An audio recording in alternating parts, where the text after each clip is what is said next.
Is this week 13? Tell me I'm wrong. Ah, it is week 13, and we're all here to enjoy the reflections on the eclipse, right? Um, we're gonna start class a little slowly in that I had hoped that Merve would present a couple of technology tools for us tonight, but she's headed to AERA early and recorded a 10-minute presentation for us. So she will present. I was just hoping to have a live person, um, and it'll be semi-live, I guess, right? So let's see if I can find that talk that she's produced. There it is. All right, so it's ready to go, I think. I hope. All right, so I need to share my screen and see if I can find that again. Well, let's see if I can do that. Not there, not there, not there, not there. It is there. Okay, cool. Now I need to know if anyone can see that, first of all. Okay, and then I need to know if anyone can hear it, but I'm not playing it yet. So Merve Basdogan got her degree a few years ago, her PhD from IU. She was a presenter in my 795 class last week. So if any of you sat in there, you know who she is. She's at Texas Tech University. She was my TA in this class at one point, and my TA in probably several of my classes at some point. She's extremely gifted in visualization tools, in framing theory, and in philosophy of education.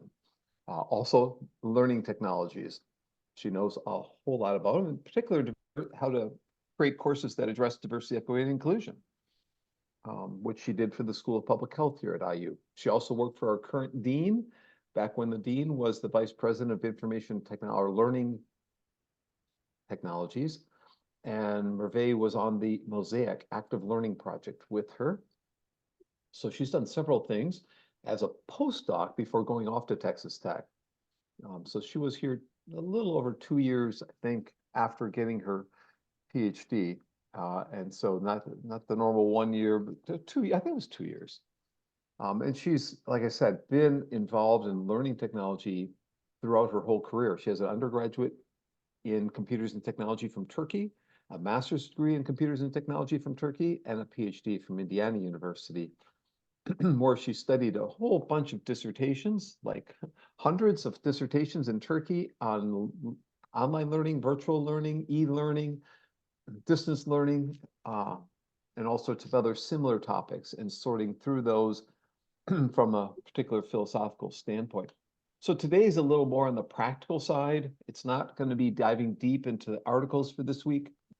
And so my two books, Empowering Online Learning and Adding Tech Variety, the 100 Activities books, are more like what we're doing today here, engaging online language learners. If anybody is going to AERA in Philadelphia, my co-author of the book, Elaine Coe from New Zealand, will be there, and we'll be at a couple of events on Thursday. So let me play this introduction of two different tools. Merve is going to present Miro and explain everything. So she'll just do a quick 9-minute 47 overview of both. Then we'll have some Q&A that you can ask them. I won't be able to ask them because I don't know either one of them, but Beau knows them a little bit. He knows someone knows Miro. I think Belle knows Miro, so she'll be able to answer them a little bit.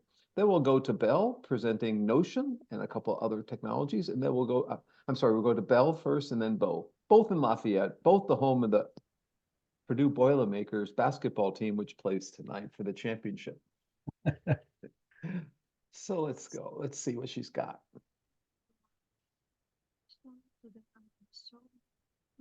Whiteboard collaborative digital whiteboard application, Miro and explain everything. I'm going to start and allow you. Dr. Bonk, could you turn the volume up on that? I'm going to have to stop my sharing because I need, when you share, I'm going to have to share sound and video. And now I can share, but I have to pick what to share. Okay, great. And now I can redo this. Project management, and even data analysis. We go back to the beginning. There we go. Hello everyone, my name is Can you Merve hear that? Basdogan. Today I'm going to Yeah. show you Great. two whiteboard collaborative digital whiteboard applications, Miro and Explain Everything. Both of them allow you how collaboration, brainstorming, engagement, project management, and even data analysis opportunities. Especially for my online courses, I'm using it for engagement, designing several activities. And for my research team, we are sometimes doing the preliminary readings about the interview transcriptions or literature reviews here in Miro. And Explain Everything is, I'm going to show you after this, something new and very similar to Miro. Both of them they have both the same philosophy. On the left hand side, you have options. You can easily drag and drop. Here, templates. The good thing about Miro is it has a growing community, so you can find wonderfully designed ideas in terms of games, organization, categorization, visualization options, so you can directly use them. Actually, I randomly selected one of them from those templates. So this is, I think, an icebreaker activity you can use for especially K-12 students. So they are, as Whoop. How come it stopped? Can you hear that, Beau? No, nothing right now. No, it stopped. Okay, so let me try this again. Maybe we have to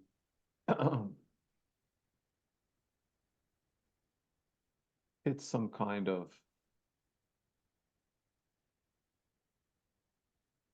I know we had a lot of applications.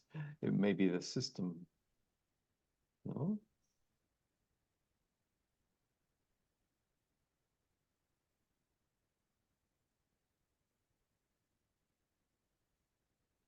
Hmm.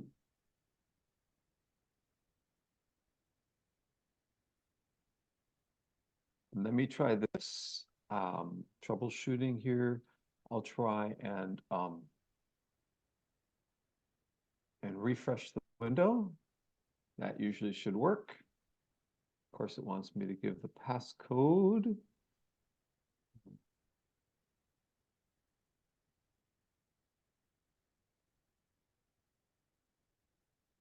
Didn't memorize the passcode, but I have it.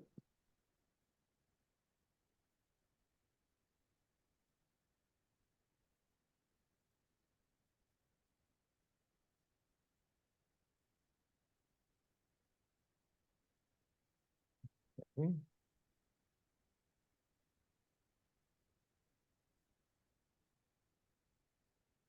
Okay, it's working again for me, I think. hello everyone, my Okay, designing several activities. so let me go back and now I will share again. Okay, now you have it. Right? Activities, Can you hear and that, for Beau? my research There we go. Okay, so I think it was about a couple minutes in. I'll just start at the 150 mark and see if, and at the same time they can just have fun, and you can connect it to the course content as well. As I said, the idea is very simple. If you want to add text, you are going to click on the text, demo day, and then if you want to add the sticky notes, we have lots of options here. Just click somewhere, text, and another sticky note. And you can connect them to each other. So you can create endless mind maps using these features. Also, we have shapes here you can use based on your purpose, and arrows to connect ideas, and it does it automatically. And we have the pen tools for reading and highlighting. Or maybe let me show you how to upload something first. Let's say with my group, I'm going to read a PDF. Any array, empirical standards for reporting. So if currently I'm using the free version, therefore I'm not allowed to use Zoom recording option, I mean video recording option. So if you pay for it, and then you will be allowed to have a video conference option similar to Zoom. So when you invite your students, you can talk and at the same time provide some highlights, or you can add some comments, important. So it will be a kind of provide you anything that allows you a Google Docs does. And the good thing is you can also connect them to Slack app, so you can get notifications when somebody else shares or provides another comment as well. So as I showed you, from the upload option, you can bring your own local devices, or you can bring a video, a YouTube video, for example, and your files, web documents, Adobe documents, Dropbox, Box, OneDrive. So it has a lot of connections with external tools. I think the more you play around, the more you will have a better understanding how you can best utilize it for your courses. And here's something very nice is timer. As I said, if you are having an online course, excuse me, in order to increase those engagements, you can have those timer features. You can set the timer 5 minutes, and then after the duration, the time ends, it will give some alarm. So it is kind of a good call to bring everyone to the video conference. And also there are some other features that requires upgrading as well, voting, or just you can record yourself by board. You can track your talkings. As I said, it also requires some permissions. And you can here use the note-taking feature. If you are having an online meeting, you can bring your meeting agenda, to-do list here as well. The best side is after you are done, you are gonna name it, save it, and then you can invite people to your group, or you can share the link of this Miro board in other teams, including Slack, Google, Microsoft, or other software you use for collaboration. Then let's move to the second one. Since, as I said, both of them are free, if you finish your free course here, you can explore another one. The logic is same.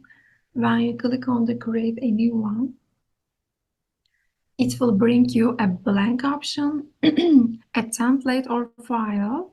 So my observation is this explain everything is more maybe better for K-12 students in terms of features, visual characteristics. Or you can just start something from blank, and the interface is very similar. It asks me for the permission to access the microphone and camera. You can here record yourself, or I'm gonna go back and click on one of these options.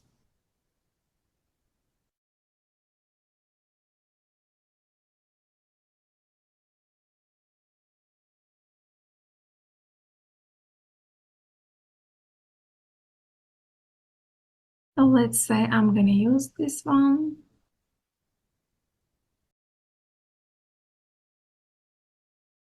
It is all uploading. Join with microphone on.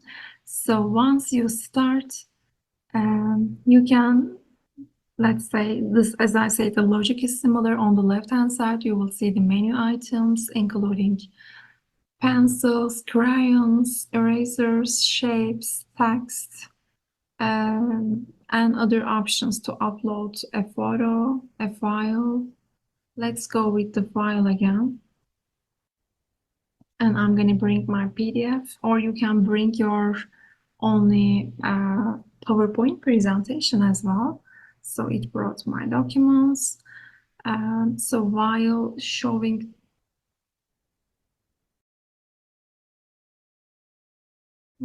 talking and providing lecturing or presenting, you can hit the record button and it will start recording your whatever you do here. All your actions will be recorded. So after that, students can watch it. The only thing, I think the best thing I love about Explain Everything is it is a feature for easy share. So once you are done, if you click on create web link, copy the link, and in a new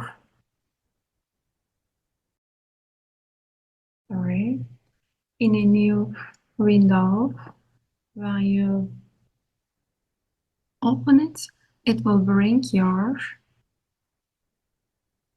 video recording. So you don't have to upload it somewhere, or you can download it if you can.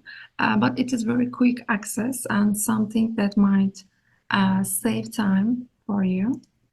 I think overall, as I said, the more you explore, the more you will get ideas how you can better use it. I hope you find it helpful. Thank you so much for listening. Okay, so Explain Everything and Miro. How many of you have used Miro in the past?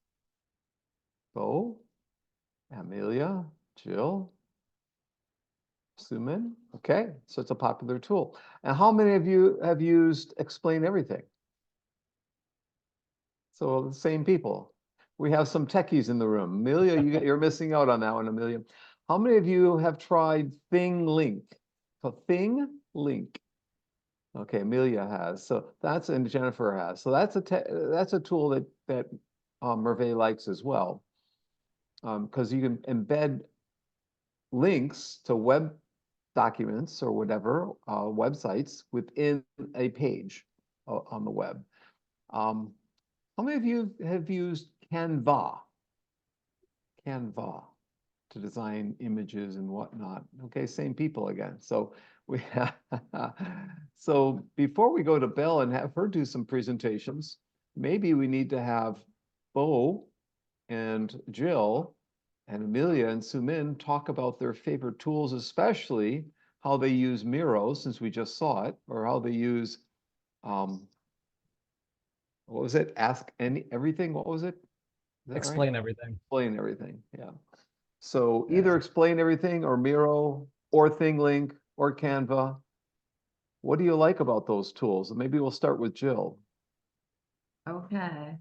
I remember I started to use Explain Everything when the COVID began. Yeah, because you have to record all the courses online, and Explain Everything is a perfect platform where you can put, I mean, literally everything. Either you want to put your text, your voice, your video, your pictures, and even you can just record when you record your voice and image, your icon, when you explain everything. Yeah, so it's a perfect tool for either, I mean, the students or teachers, because you want students to probably upload their homework, but you want their homework contain a lot of modalities. Well, they can also use Explain Everything as a platform to record their, I mean, their learning performances. Yeah. So why don't you rate it on a scale of 1 to 10, with 10 being high, in terms of ease of use? I One, will, in terms yeah, the only of drawback The only drawback of explain everything that I remember, you can only have probably 3 free projects with your free account. If you want more project, you have to pay. Okay. Yeah, but it's fair, right? I don't know, it's fair, but it's probably a problem for students. Yep, that was my second thing, was rated on in terms of cost. So it's a Yeah, yes, premium tool, free plus.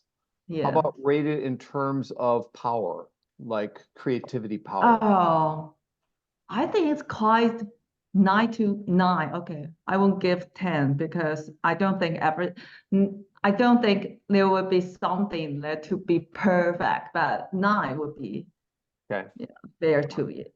okay. So Su Min, it sounds like you've used Explain Everything as well. Yes. But among the four tools, my favorite is Miro. Yeah, so because it allows you to generate ideas using sticky notes. So I think it's very important to yeah. So I teach edutech to instructor in Seoul National University. Yeah. Are you, and you're working on your PhD, so while working on your doctorate, you're teaching a class for them. Yes. Okay, Workshop. workshop classes, Yeah, okay. just Is there anything else in terms of power with Miro? I mean, anything that you've designed that you could mention? um um I think the Miro is the we can use to create the brainstorming. Mm-hmm. This is I think affords to design. Right. Yeah, that's how I've used it too. Up to Amelia, you want to talk about Miro or Explain Everything? Actually, my favorite, can you hear me okay? Yeah, it's light, but we can hear you. Okay, my favorite one is ThingLink. Why? And I use that two ways. One is we have a project where you put your hometown picture in 360, and then you put little hotspots. And when you click on those, the students can narrate special things that are in their hometown, or you could go to a different picture, or you can go to a different location in your hometown. Mm-hmm. So you can look through these hometowns in VR headsets too. So it kind of functions like a web page where there's different links to different navigations. And that became really popular during COVID when we couldn't leave the country and we had international students and we showed everyone where we lived, and we made these hometown projects special because we told people what you're not going to get on TripAdvisor or you're not going to find on the internet about our hometown and stuff. So that was one way we used it. And the other way is for like orientation to campus, because you can go to Google Maps and pull a 360 video of your campus, and then you can put the hotspots on the different buildings and have the students narrate what goes on in there and give a sample orientation map to incoming students with a little bit more of a personal feel. I can drop the link to my hometown project in the chat. This is on a Chromebook, so it's a little tricky, but I'll put the link in there if someone wants to use that idea. You can do game navigation and ThingLink. The only problem is everything was going good with ThingLink, but now I think I had one free account and all my students just used my computer to upload to a spreadsheet, and we uploaded all the assets together. But now I think they got very popular, very good, and now I'm not sure they give you that one free account.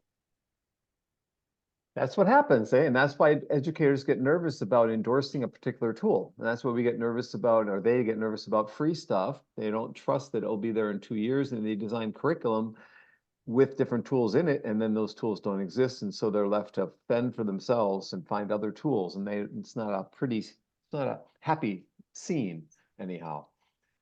Jennifer's shaking her head a few times. Are there any tool that you'd like to mention? No, well, I think I put some stuff in the chat when you were asking about particular tools. So I know that Microsoft has a whiteboard app as well. I'm not sure how it compares to the two that were just shown because I haven't used it myself. But if your institution uses Microsoft, then that's a possibility. Yeah. Okay, so Beau, Miro or explain everything? I've used both of them quite a bit for very different purposes. I used Explain Everything. This was getting on like 8 or 9 years ago. This was my digital whiteboard that I used to flip my math classroom instruction with, and I absolutely loved it.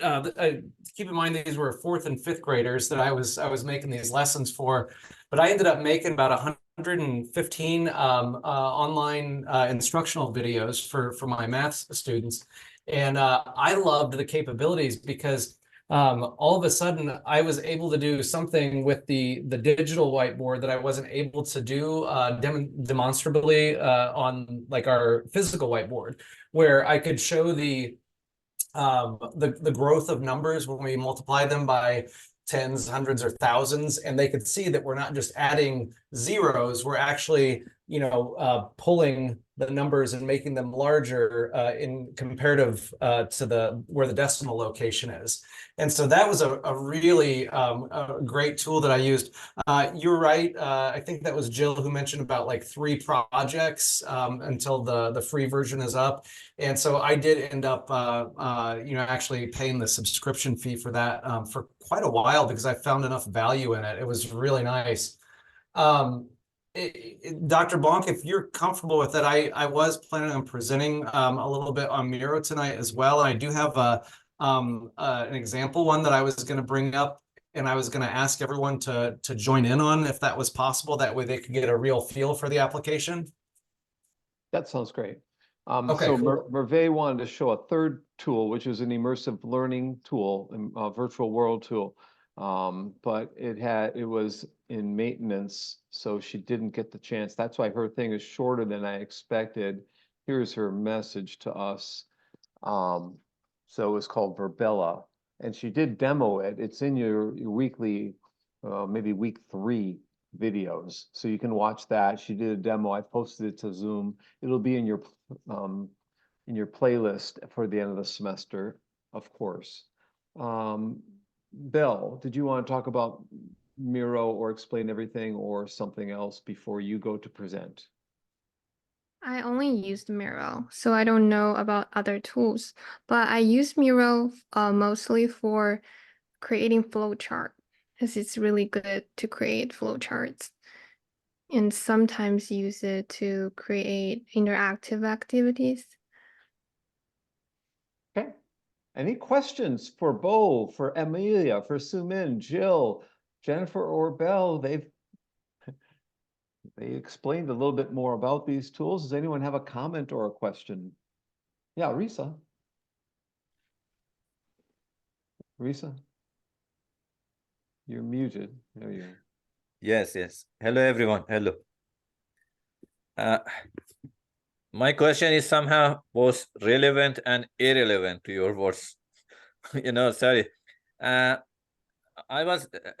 took a look at task 4C, okay, in which you ask us to talk about some softwares related to technology. When I was looking at them, many of them, they are not familiar for me, only FET that is very famous in physics actually. But I took a look at Kahoot, I found it I haven't used it. I haven't already used it, but I found it very similar to Quizzes. Have you ever seen Quizzes? No, but I have used Kahoot a lot, and we used in this class a number of times. So I have used Quizzes, I wanted to know, am I allowed to, for example, add Quizzes to that list and talk about Quizzes instead of, for example, Kahoot or not? Sure.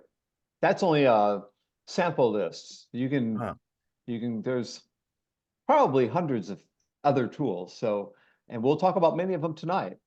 You know, there's also that event that IU is going to hold, the Speed Dating with Technology event, where you'll learn other tools if you signed up. And I think it's next Friday or this Friday. It's an online event that you can sign up and learn other tools. So yeah, any of those would be fine. Okay. Great. Thank you. Thank you. So let's go to Belle for part 2. I think that was useful to get us started with Merve. Want to thank Merve, even though she's not here, for her time and effort. As always, she does a wonderful job explaining things. And I could put her email in the chat window here in a minute, once I gather that, in case you have questions for Merve or comments for her. Belle, why don't you tell us what you're going to show first before you show it, and then show it, and then see if we have questions about it. Sure. So I will be introducing 3 different tools. The first one will be Notion AI, Notion. And the second one is called Otter Palette. So I see there is one Otter Palette in our Zoom meeting today. And the third one is called Twee. I don't know, I'm gonna pronounce it right. It's called TWEE. Twee. Twee. Twee. Do I pronounce it right? I guess. I don't know how to pronounce it. Okay. So can I start sharing? You certainly can. And there's Merve's email if anyone would like to write to her. She's at Texas Tech in a tenure track position, and that's a Research One university in Texas. So she's done well. Took her a while, but she got to the right place. Go ahead, Belle. Okay. So this is Notion's interface. I didn't use Notion for a while, to be honest. The first time, or I used it most frequently, was back to when I applied for my PhD. So I have 2 accounts. Let me go back to my first account. Give me 1 second.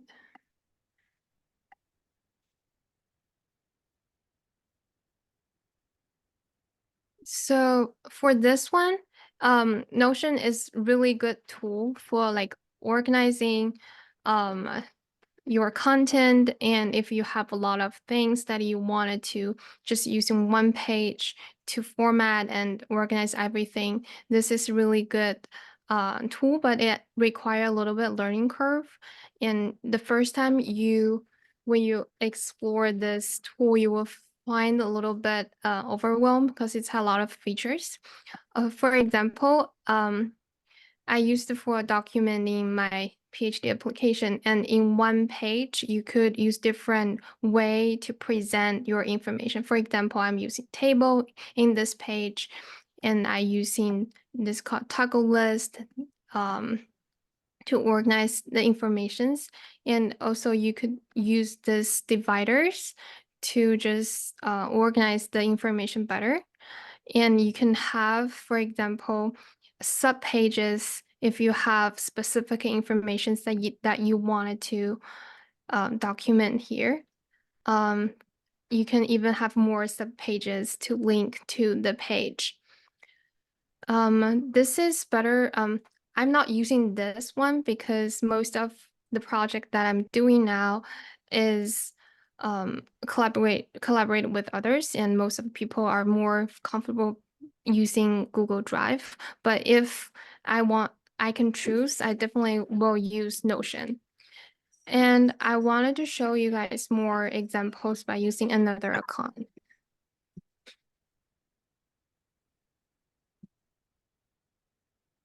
So I'm currently using this account more. So for example, you can create your own reading list by using Notion. You can document different articles and also mark the type of articles. Actually, this function is also good for doing or conducting a systematic literature review. You just upload or organize your included article here, and then you can have the article types and the status of like, are you currently reviewing it or not, and your scores, authors, and other informations. And the good thing about this function is you could have different visualized way to view the information that I put into. For example, this is more like a Kanban, and then like Trello, if you ever use it. So it will organize the information by status, and books and articles and finished list. And if you finish it, it will have the name here, the title here, and all the information after it. Some people will also use it to document something, like to write their own journal. This is also good for doing research, qualitative research. If you have interview transcripts and you wanted to write some memo, and you can organize this way. You can also use a different way to visualize it. Task list, this is just very much similar with Kanban, like Trello. You can drag it from, for example, if this is your to-do list task for your day, you can have to-do, doing, and done. You can also use it to create your own personal website. A lot of people can create, this is very simple one, but you can create a very fancy one by using it, even have video and music. Once you go check with the template, it has a lot of template ready for you to use it. Just build upon those templates. And also, this is just a quick note created by Notion. It demonstrates different way of using Notion. You can also embed links here. One feature I want to mention is if somebody, or if you guys interested in creating your own personal website, but using not using Miro or other like what's that called, WordPress or Wix, or those, you wanted to write some simple codes, but this is really good to facilitate you to write Markdown, because the way how Notion organizes its formatting is based on Markdown. So for example, I use this to help me to write the Markdown for my personal website, so I don't have to write it from the scratch. So I organized this way, and you don't have to know how to write a Markdown to be able to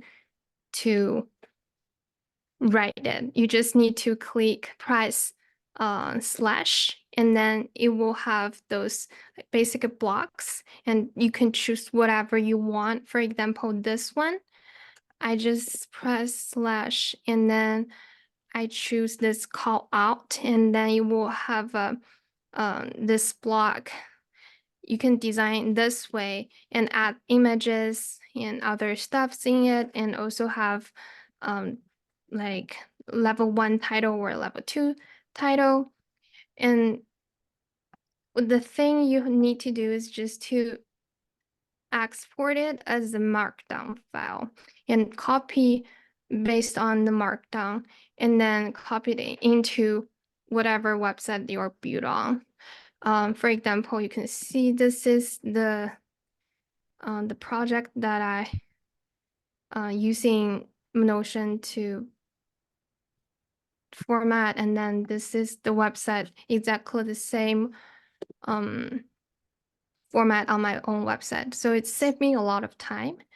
I'm not writing Markdown by myself. All the pages that I put on my website are, I used AI, but I used Notion to do it. Okay, so let's see. What else? AI. So we know that Notion recently integrate AI into it. So the way to use AI in Notion, let's start a new page. For example, AI, Notion AI. This is the title. And then you can add icon, add cover, or add comments there. just play around with it by yourself. And then here, you can press space for AI, or you can just press the button below, get started, write AI, and then it will have this block here. And then if you, for example, I am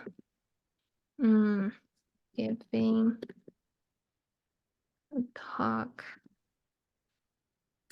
about Notion AI, and then AI is writing, and you will just write things for you. And then you can, if you are satisfied with this, you can select done, where you can ask it to continue writing or make it longer. This is very much like similar with ChatGPT. And what you can also do is click space, and you will have different command. This is really good because you could ask it, if you already have some content there, you can just click this to ask Notion AI to summarize what you have for you and find action items. This means that if you have like a meeting notes or something, and you mentioned some action items in the content, and then it will find those action items and extract it for you and list it as the action item.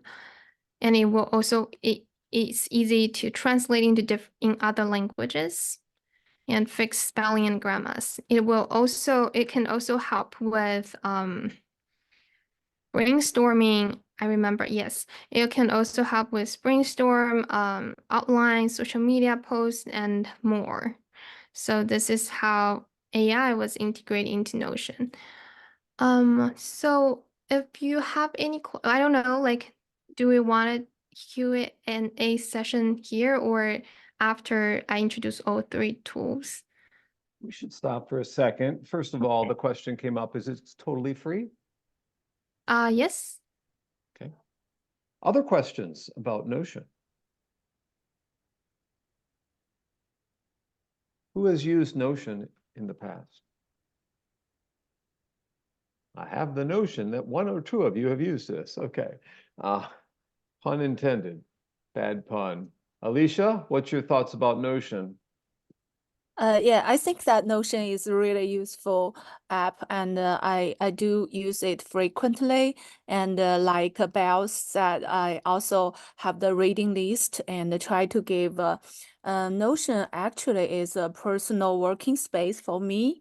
And I also have some to-do list and some schedules there. Always remind me what should I do. And for the reading list, and try to give the just now summary part.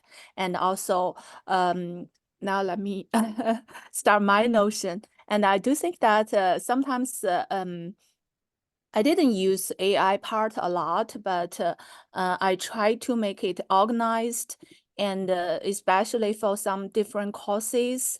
And actually, I also take notes of Bank's class, like syllabus. I take notes there, and also Notion also very good for systematic organize your daily life. And I think just now Belle has already given us very good introduction. I just add some points of that.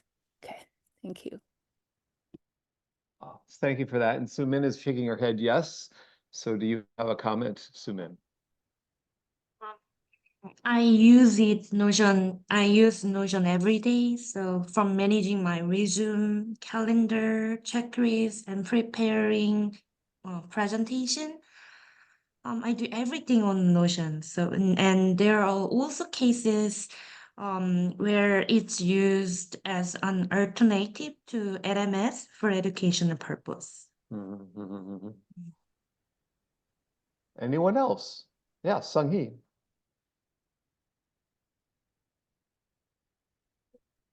You're muted. You're muted. Okay, thank you. Thank you.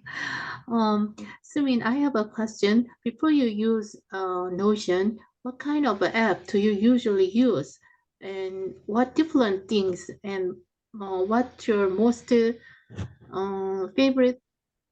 function or function or function of Notion? Okay, those are two questions. So, and basically, if there's another tool out there you used previously, what is that tool? So we can learn what that tool is. And in terms of Notion, what are some of the key features that are important? I'll use more than one. So we'll start with Alicia on that. If you used something before Notion, what was the other tool? You mean for Notion? I Yeah. also use, I think that Sanghi also use that OneNote.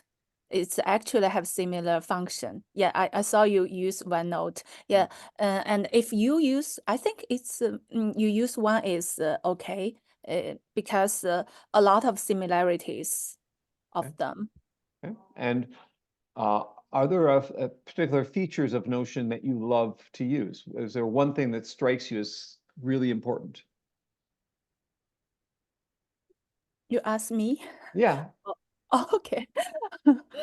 And I think that I can design my working place and a lot of imaginations and explorations there. And it's just like just now, actually, Belle has already told us that you also can have external links and AI writing. And just now, I think that Reza also asked about Page's question. Sorry.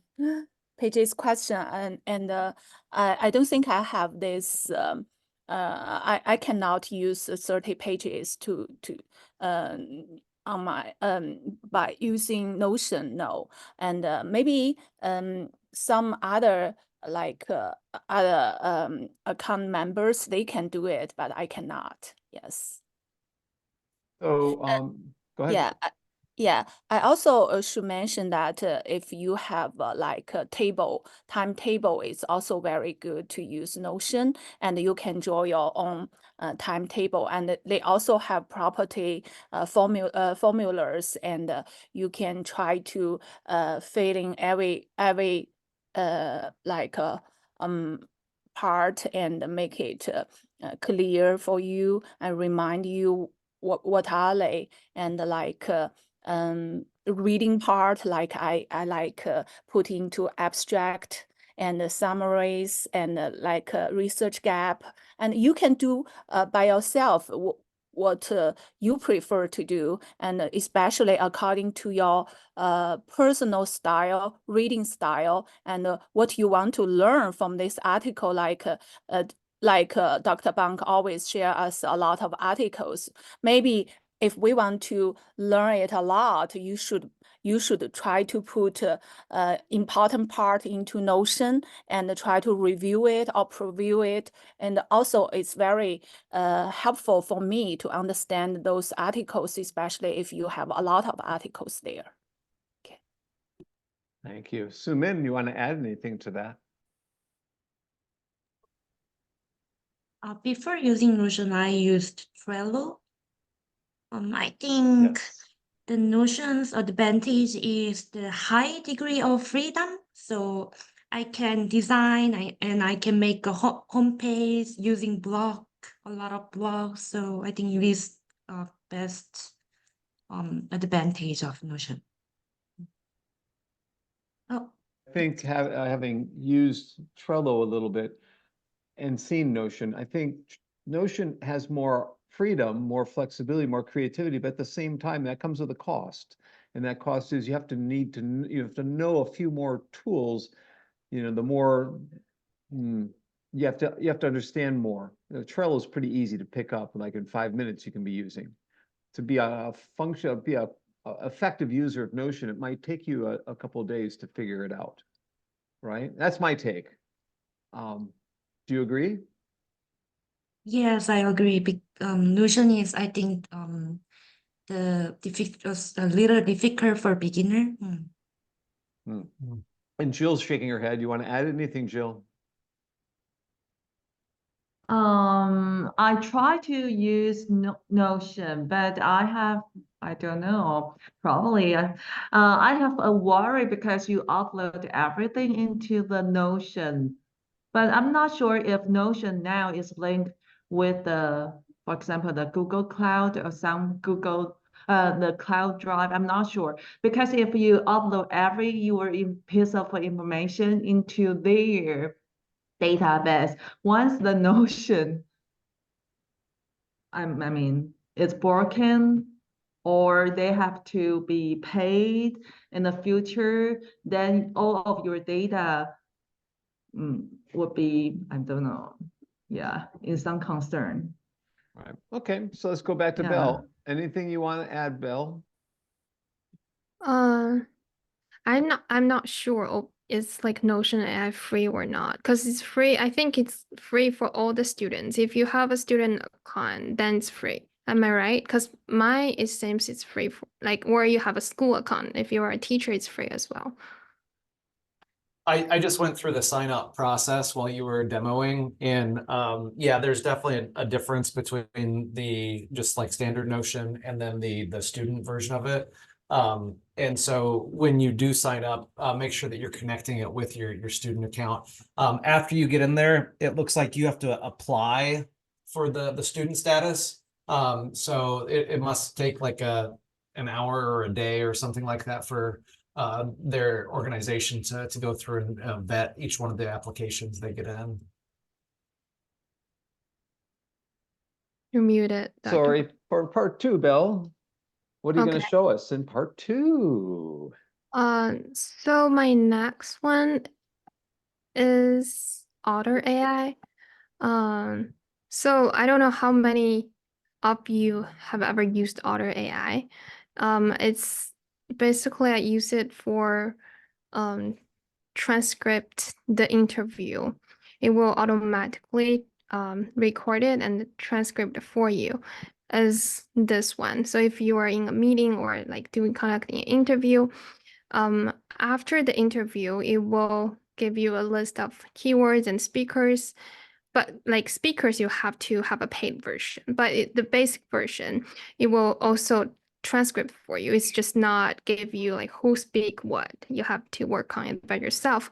But this one, for example, have the time stamp here. And also you could also listen because one time, so you can also like listen to the recording. And if you have a paid version, it will also give you a screenshot. So you can have screenshot here. So this is not the best thing about Otter Palette, but it's good for Otter AI. Otter Palette, it's I think it's the most expensive package of Otter AI. So basically this will help you whenever you're not in the meeting that you want if you go to that meeting, it will help you to summarize it. If you're not there, it will also join the meeting for you and record it for you and then summarize it for you. So this one during the meeting, for example, if you click the chat on our Zoom, you can see the Otter AI, the Otter Palette is helping with, I don't know how to pronounce her name, but like it will have a statement there, oh, I am an AI system helping someone taking notes. And here, and during the process of the meeting, it will also like provide some key takeaway from the meeting. It will just send it on in the meeting chat. And then, and if you click summary here, you will have a one paragraph summary, and then also extract all the action items for you. This is what it generated. For example, print copies of paper for conference. It's really, I would say the accuracy is surprising because it's very detailed and basically this is what we wanted to do. So it will definitely help your production and also help with proficiency and you don't have to spend time on note taking at all. I think it's really good tool for like note taking for you. And so this is a very short introduction of Otter AI. I will stop here, and if you have any questions, just feel free to ask. Hello, Oliver. Questions? Hi. This is Oliver. Oh, Oliver. Hi. He's the one giving final grades. Actually, he can't hear you since my speakers don't work. I have to have a headset, but I can put the headset in his ears. And now you can say something to him. Hello, Oliver. Saying hi to Oliver. Okay. Any questions for Belle on the second? Hi, Belle. On Belle, Otter this is Pilot. Jill. Yeah. I'm not sure if I'm right or wrong because I just saw the interaction between you and your colleague. So the Otter AI to be I don't know. co-edited with Yes. your. Okay, so it's You have to not pay just for for recording, right? But you have to pay for it. Pay for this Oh, function.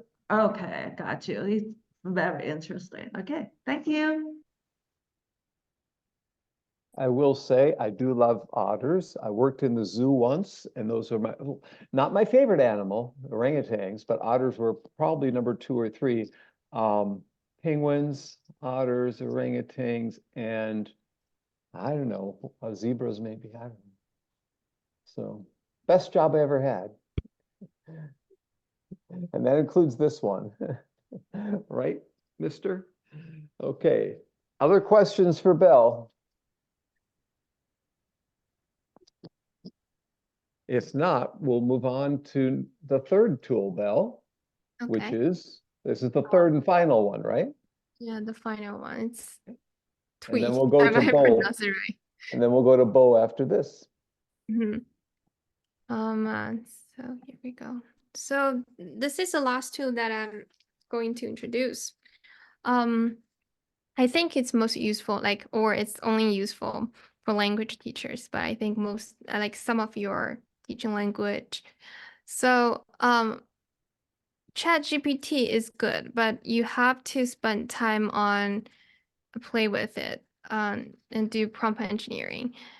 But this one is really easy to use for design activities based on what student learned. For example, you have a list of words or you have a video here. Let's say if you have a list of words, and then it will quickly help you to generate activities, for example, filling the gap or matching activities or create a list of sentences, like as an example. And or essential vocabulary on the topic, just have a list and generate more relevant vocabularies. Or create a word formation exercise and create a communicative situations.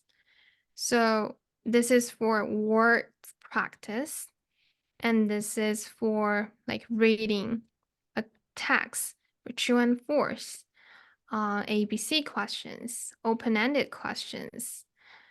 Well, this is for video. So we are now using a lot of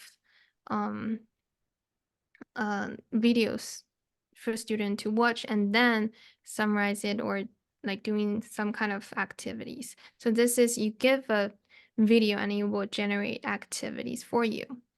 I will click one, and this is grammar. This is like student speak, idea for homeworks. Let's try this one, filling the gap. For example, they like eat food, oops, apple, milk, good, what else? Juice. Okay, so do the magic. Should select one words. Sorry, select Oh, this is you put an article. Sorry. Second.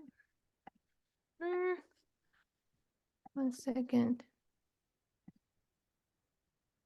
Would the link underneath the text box help to try to create?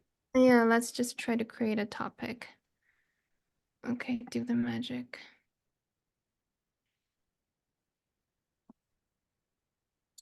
So it will create one for you, but this is not what I want because you can also choose a level. It should be a target. Okay, so here I did something wrong because this is just a topic. Word, you should put it here. Right. Okay, so foot. Okay, and then do the magic. What's next? So wait around a bit.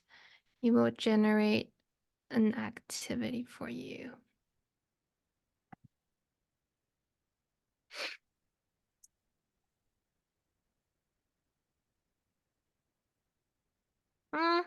Maybe I didn't provide enough. Let's go back to the one that I already have. For example, this one, if they're learning new vocabularies, and then you could use this list of vocabularies and choose the topic, and then it will generate the sentences for you or create a matching activity. It should be fine by using this way, but I don't know. Maybe my internet or something. I used it yesterday. It was fine. Let's blame it on the eclipse. I'm sorry? Let's blame it on the eclipse. That's Right. Morning. Oh, this is the one that I created for Chinese, for learning Chinese. For example, here you can see I have a text here and I wanted to make a fill in the blank activity. So if you don't know Chinese, it's just some daily routine for a day. So those are the one that I wanted them to be able to practice. And then this is correct answers. So, and then you can export it from here and you can use this to generate more activities. Like do not step, like use this, the same one to generate more ABC questions, true and false. So I think it's quite useful for teachers to preparing activities. Okay, so if you have any questions, I will stop here. So once the activity is generated, is it a copy paste into another application or is it linked to other things? This is just a website. So it just produces the text of the activity and then you would like copy paste that into It has a button to export it. It can generate a PDF version. Oh, I see. Or directly share. Let me reshare my screen. So here it has export and or directly share it. Like anyone with link can view right here.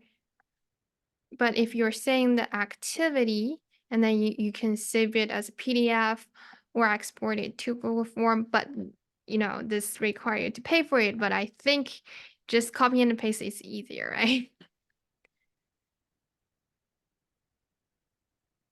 Can my teachers collaborate on the same lesson? I think so, because it has a share link function. So whoever you want to share with, you can share.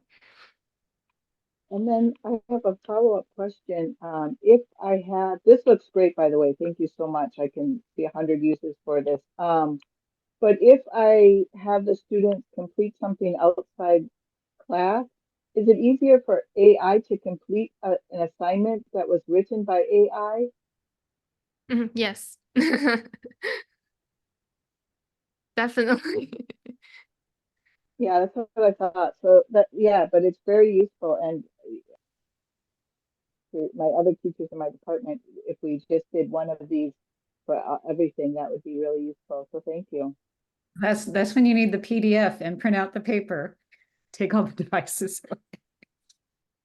So can you explain, here comes the magic, or Does that mean it's a creative activity? You're asking it to create a true false set of questions. You're asking it to create a matching quiz. You're asking it to create a story with the words in it. What kinds of things? What do you mean by the magic? Magic here is just like it will help you to create the activity for you. Okay, So there is a that's website. your word or their word? Their word, their word. They But say like, they use magic as the word. yeah, they use magic. And there is a website called Magic AI or School Magic AI or Magic School AI or something. I can show you quickly. Yeah. If I have time. Show us the magic. Okay. Magic AI, School, Magic School AI, yes. So let me share my screen. My first And doctoral student at IU his name is Magic Bob. My kids love Magic Bob. I'm gonna sign with Google. Continue. So the one that I just showed is best for language teacher to create activity, and it's not that overwhelmed, because you say I didn't introduce Magic AI because you can say it's kind of overwhelmed and intimidated at first because it has a lot of functions. It has required me to do that. Okay, fine. Generate next. Anyhow, I really don't like it. Ask me to do it. It's a very demanding tutorial, isn't it? Right. I don't have the Yeah. option to skip it. Okay. So I just wanted to show you guys they have a lot of different tools. It's just a simple, I would say a simple version of ChatGPT for teacher or for student. It has a lot, it's just based on like prompt engineering. It write the prompt for you and make it like simplize it for you. For example, lesson plan. I don't know what happened on those websites. Oh, for example, multiple choice assessment. Just choose the grade level, number of questions, and then write the standards or text. You can do it in ChatGPT by yourself. But if you are not really proficient in prompt engineering or prompt ChatGPT, this is a good tool. But ChatGPT is always more flexible. You can prompt it back and forth. But this one is just set up it's kind of set up a template for you, prompt it for you, and then it doesn't mean that you cannot revise or add it. You can also add it based on the output it generated and then copy and paste it. And it also have a student version. So I think one other thing that it does a really nice job of is a lot of times people are maybe not familiar with what they can use it for. And this just provides a little bit of just a little bit of scaffolding for teachers as they're using it. So yeah. right. For example, designing a project-based learning. And I think I really like not Jeopardy. There is a game. It's really time consuming to create games. And this help you to create, Jeopardy review games. It will help you to generate all the items that you need and categorize it. I don't remember how to play this, but this will definitely save your time to do it. So play around with those tools, and if you spend time on it and play around with it, you will get better idea how to use it to leverage your own teaching. So I will stop here. That sounds cool. That's a K-12 tool, mostly, right? So Okay, any final comments before we move back to Beau? Yeah, uh, yes, it's not a comment, it's a question. When I create a new account, TWEE, there is some question. I teach a language other than English, like this. So is it is it power is it powerful tool for learning English or others? What is what Right. yeah Can yeah it be used for other language, like except for English, right? okay, let's So, see. right. Let me, I delayed this one, that one, but give me 1 second. Let me reopen my tweet. As a demonstrate, Did you just say, let me reopen my tweet?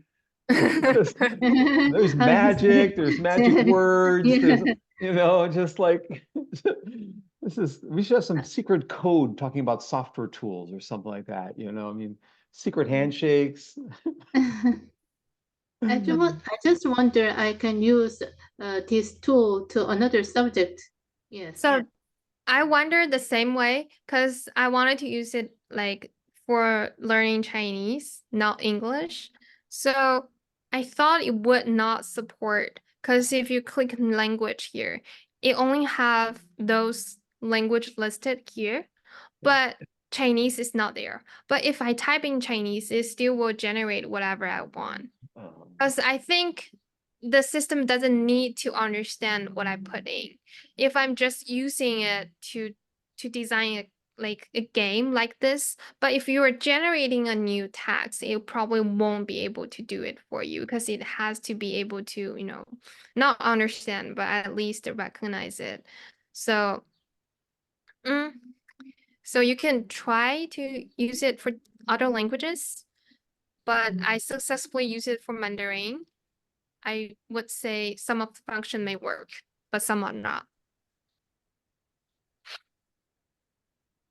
So we should give Belle a round of applause here. Oh, Sung-hee, go ahead. Okay. Oh, no. Thank you. I see. Not only that, but this past week, Belle and Sharon and I have had an article accepted for publication, and you want to tell them what the paper is on, Belle? Oh yeah, we got accepted by IEEE learning on transaction. Transactions in Learning Technologies. Right. IEEE TLT. Yes. Right. So we're conducting another research, and we are trying to recruit participants to participate to fill out the survey. It's a survey for anyone using AI to learn a language. If they're using it to revise their English or whatever language, and they think it's counts as learning, they're eligible to fill out the form. So I will put the flyer into the chat. Please, if you're interested, fill out the form and pass it to your friends who are eligible to fill in the form. Thank you. So please participate in you can get the link off my Facebook page. We've had how many people take the survey? For now, 320. That's good. So we're going to do an MBTB. That's move back to Beau. MBTB. So Beau, what do you got lined up for us tonight to be the capstone, to be the conclusion piece of tonight? I potentially have three different technologies that I was going to share out. One of them was Miro as well, but I have one open here that I was going to see if everybody would like to jump into with me, so you could feel. No. We don't want to jump and feel. We want to see Miro. Show us Miro. You had Miro. We'll jump and feel second, but the first one, because Miro we've talked. It'll be a quick overview. So if you've prepared Miro, just go ahead and show us what you have for Miro. Oh, okay, cool. Sounds good. So I took kind of a different approach to Miro. I recognized that there was some value in actually utilizing it as a digital presentation tool as well. And so what I discovered was these little things called frames. And when you put a frame around any of the objects in here, it will essentially make it into a presentation for you.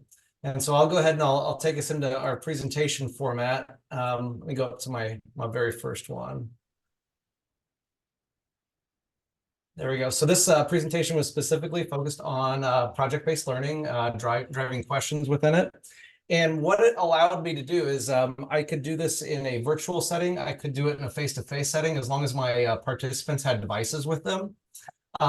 Because then as I proceed into this, we can get into some interactive features here. And so I built a small icebreaker game into this. So all of the individuals that participated in this, they did it was a 3 truths and a lie kind of thing.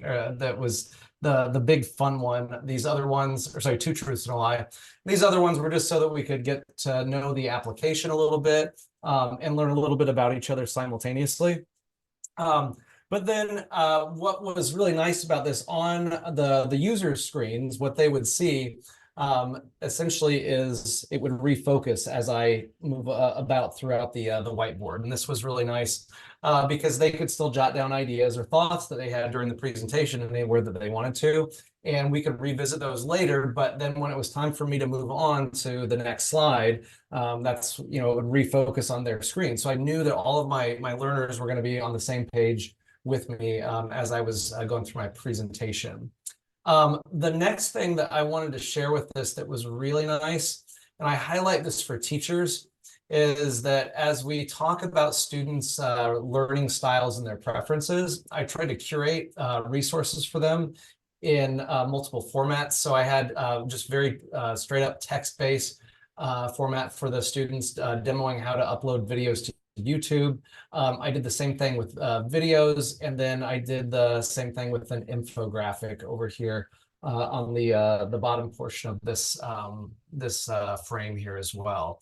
And so this did just a really nice job of allowing the teachers to think, oh, this is way more than just a whiteboard. It's a great location for them to curate a variety of different resources for their students.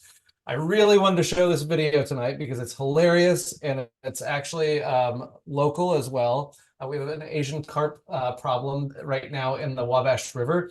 And these gentlemen, they're actually fishing in the river. And by the end of the video, there's about 17 carp that are about this large that have jumped into their boats with them.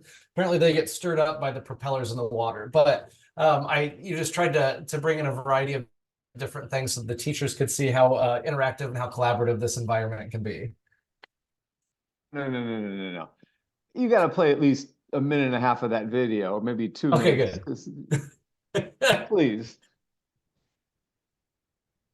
I'll zoom ahead just a little bit. Did you optimize your sound and video? Oh, I think we could hear it. Can you hear it?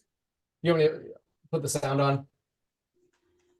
Yeah, you probably have to put the sound on and reshare your screen. So Yeah, optimize sound, optimize sound, optimize video. There we go. I got it. Watch your head, going straight. Oh! You're afraid to turn around. Oh, there you go! There we go! Not on Joe C, Sam. Oh, Joe! Go ahead and get him out. Okay. Only got to get 4 more. Yeah, nailed me in the side. Oh, here we go! God, right in the head! Ow! Oh, ow! Look at that! Holy! Whoa! Look at this! Oh! Hot dog! You're getting whacked in the head! 4, we got here! Got another! That's 8! 8 in the boat. Look at this. That way. It was in So- back in the 90s. There is a much, oops, I'm still playing it here. There's a much funnier video actually than that as well, but the language unfortunately is a little inappropriate in the other one. So I have to keep it G-rated for the teachers here at least. So yeah. Sure, yeah. So, Yeah. I thought carp in the river would be like little things, but and just 1 or 2 or 3 or 4, but these are not 1 or 2 or 3 or 4, and they're not little things. These are humongous, and they're taking up the whole darn river. I mean, this is a huge problem. They could get buckets of these things and still have more, right?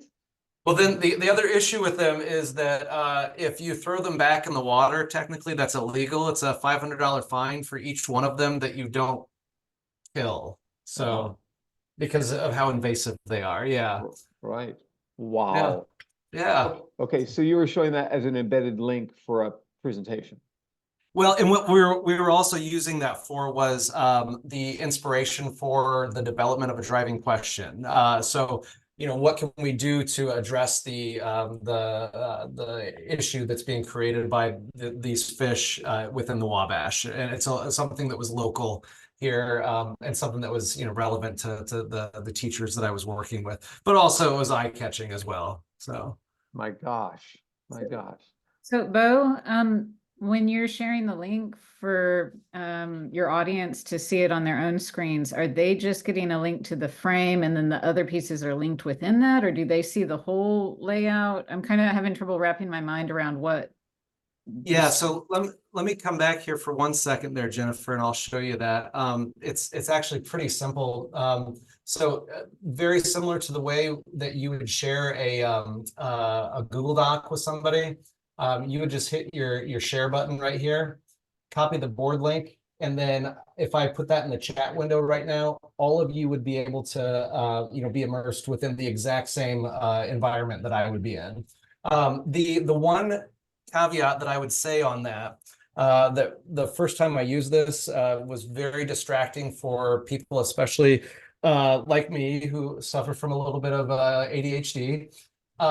It was very challenging because every single user that was on the board, they each had their own little icon that would track them on the board wherever their cursor went. And so we discovered that we need to shut off the feature to follow the cursors of all of the individuals on the board, because there was like 25 of us that were, flying all over the place at the same time. So that was a problem. But when you click on something, it brings them back to that slide, whether they're off somewhere else. When I go into presentation mode, it does a refocus for them. Yeah. So if we're just in the board right now, the way it is, it's just an interactive collaborative whiteboard essentially. But once you go into presentation mode, it will refocus everybody to where you need them to be. Okay. Yeah. Good question. Like flying around everywhere, like flying fish, huh? It's flying today. And I have a question on this too. Yeah. Oh, sorry, can you hear me? I was just wondering, does this work when everyone has their own icon and they're floating around? Does it work on phones and tablets, or you can't even see the text so much? That's a good question about the phones. I'm not going to be able to answer that one, but this is actually one of the things that I really like about Miro is that the environment on my iPad, at least, it's absolutely identical to what I would see on my computer screen here. So they do have 2 different versions of it that work compatibly with one another. The first is simply it's just web-based, which is really nice. The one that I was just demoing was just actually housed within my Chrome browser. There are downloadable applications though for my Mac, and then you also have those for your iPad as well. But again, I haven't really taken the time to explore too much on my phone to see how small it actually appears there. And then Reza, I believe, was the one that asked the question earlier about one of the applications, whether it was free or not. This does have a completely free version that you can access with your EDU account as well. And then what I ended up doing was I found out that you could kind of transfer that to your personal account, just in case your EDU account was ever coming to an end or anything like that. So that is a possibility as well for you.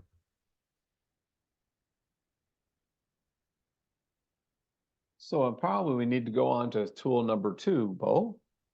We don't want you to miss the Purdue game. Okay, well, that's right.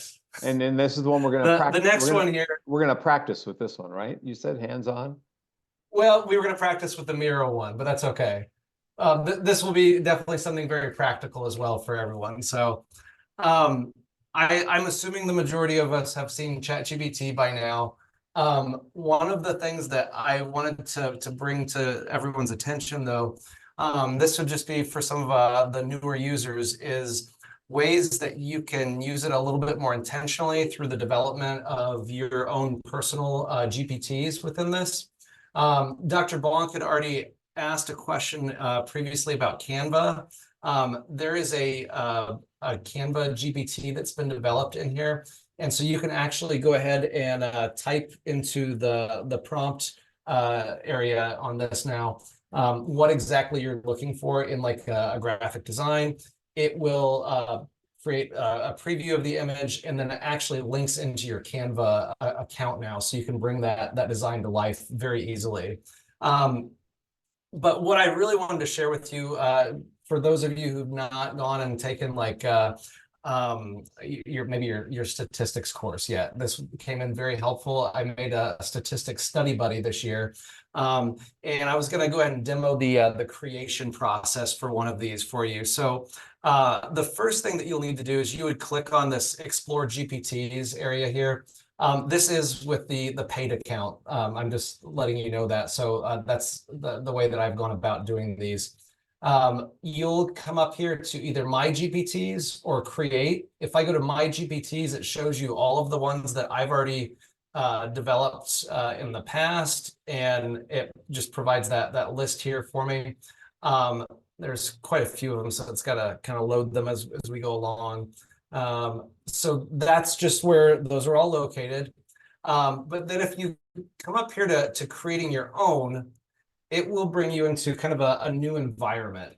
It's just a little bit different than what you've seen previously. It doesn't matter whether you start with create or if you start with configure. It's totally up to you what you want to do with that. The big difference here is that when you go to configure, it will allow you to select either your code interpreter, or maybe you don't want to have an image generation option for this. I don't know why you really want to take either of those off, but this is the default settings right here. I just, maybe down the road at some point, you might be developing some code that you would like to have it write or accompany with you writing. Totally up to you. In this creation box, though, you'll notice that down at the bottom left in the prompt area, you do have your option to add on additional pieces of information that will be fed into what ChatGPT's call its knowledge base. And so if you choose to, you can actually upload those files right here as well under the knowledge selection area. So that's, basically that's what really sets these types of personalized GPTs apart from the main one. It provides some additional context for this.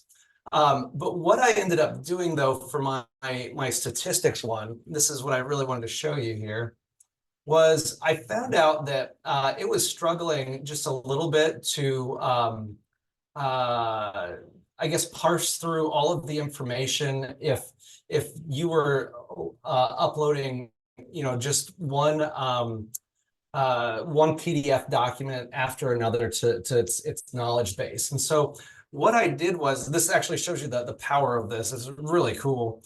I took these PDF documents and I made them into binders.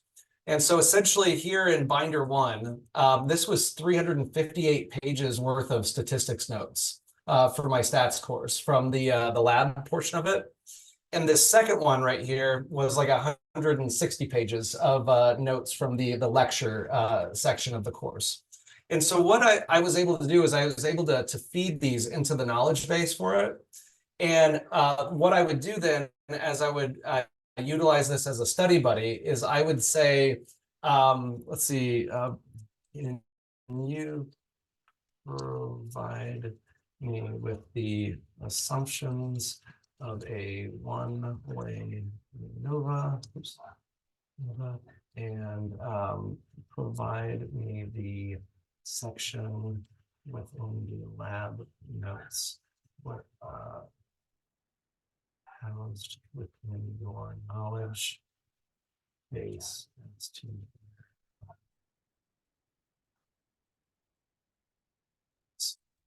And so one of the things that I kind of kept in the forefront when I was interacting with this was, ChatGPT's, complications with, with hallucinations.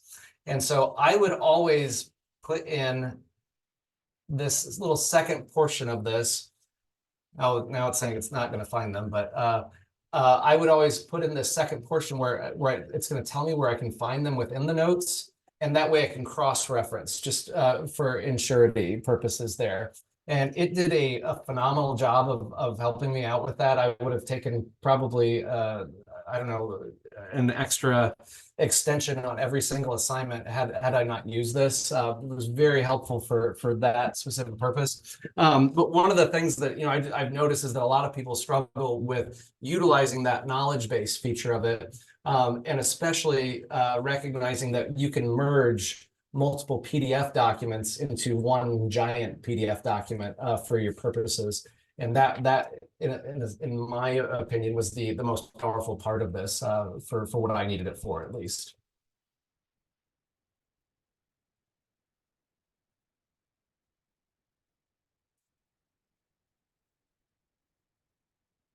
Questions?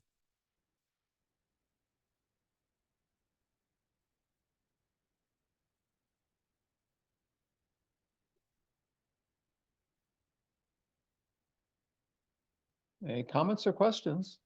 I see head shaking, but I don't see comments coming out. Oh, Lena, sorry. Oh, I couldn't hear you.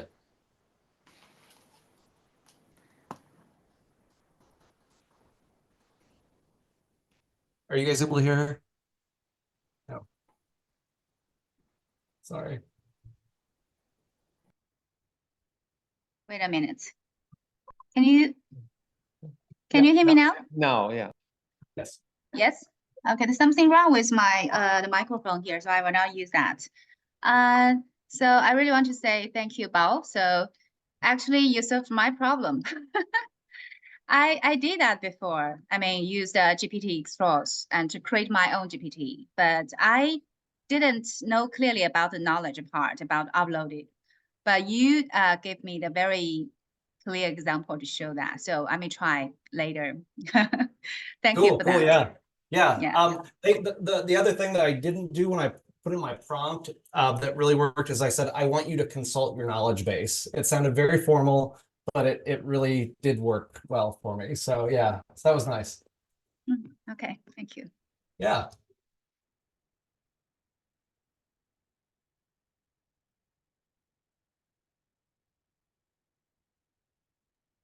Any other questions or comments for Beau? Beau, you want to try and recap what we've done tonight? Holy cow, we've looked at a lot of different applications so far. It was nice. We started out with Explain Everything, which was a nice virtual whiteboard. A couple of us had used it for different applications. After that, I believe we moved on to Miro in the initial presentation as well.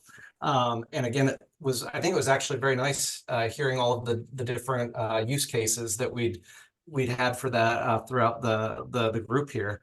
And then Belle ended up sharing with us Twee, which I've got to jump in and explore that a little bit more before I can wrap my head around all the uses for that.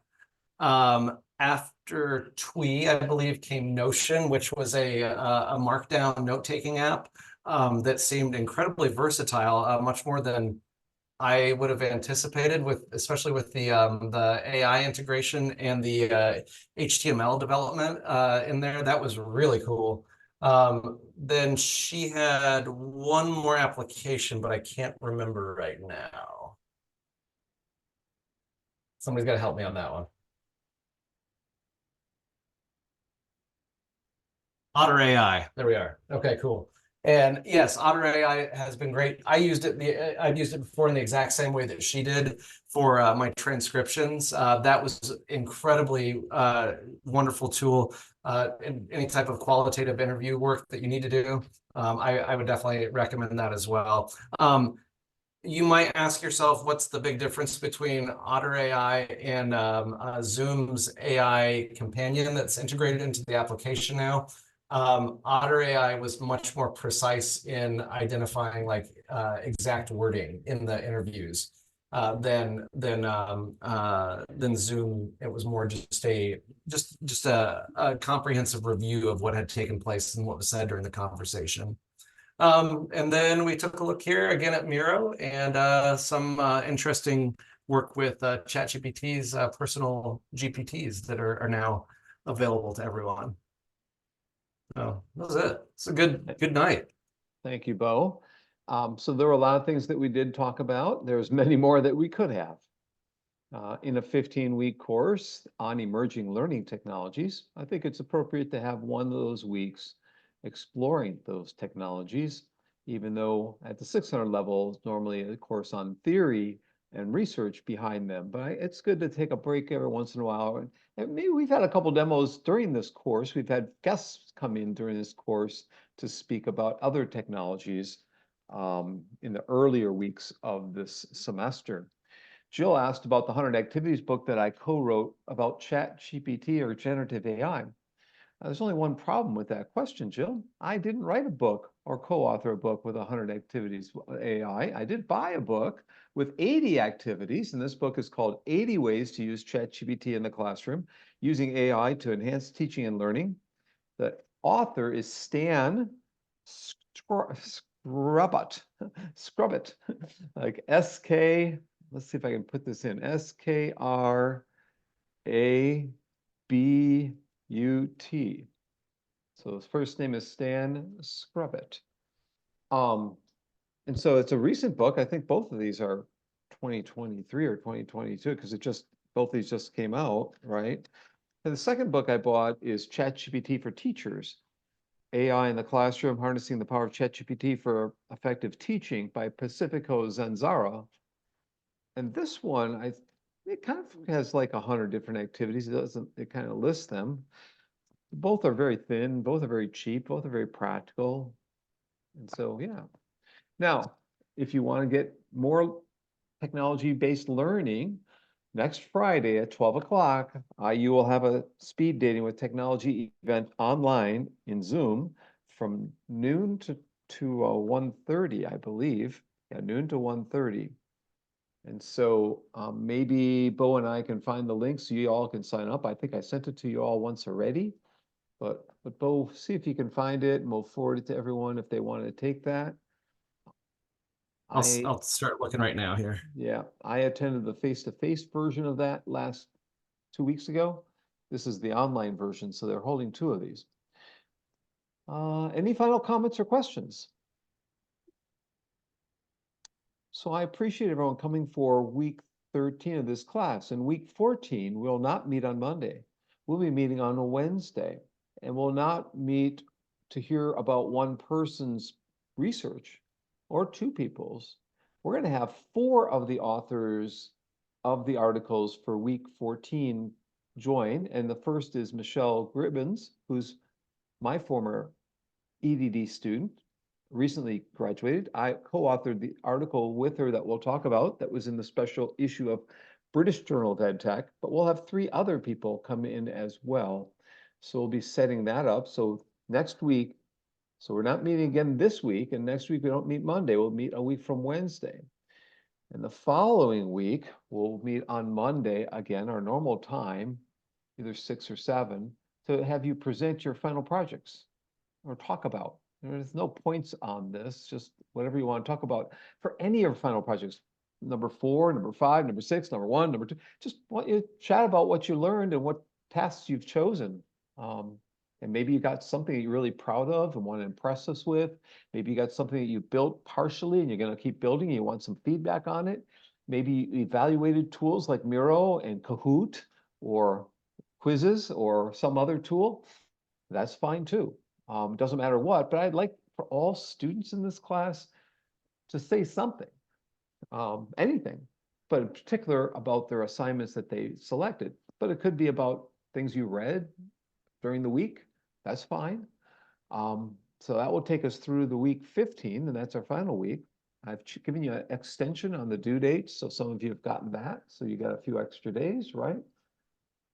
So only a couple weeks left. And it looks like I'll be teaching this next spring, so recommend it to your friends. I'll teach a face-to-face and an online version, I think. Especially recommend the face-to-face version, so I have enough to make. I need 8 people face-to-face. The online will definitely have people will take that, no problem. Again, thanks for coming. I'm going to stop the recording. So I should stop. Week 13, R678, spring of 2024. Thank you very much.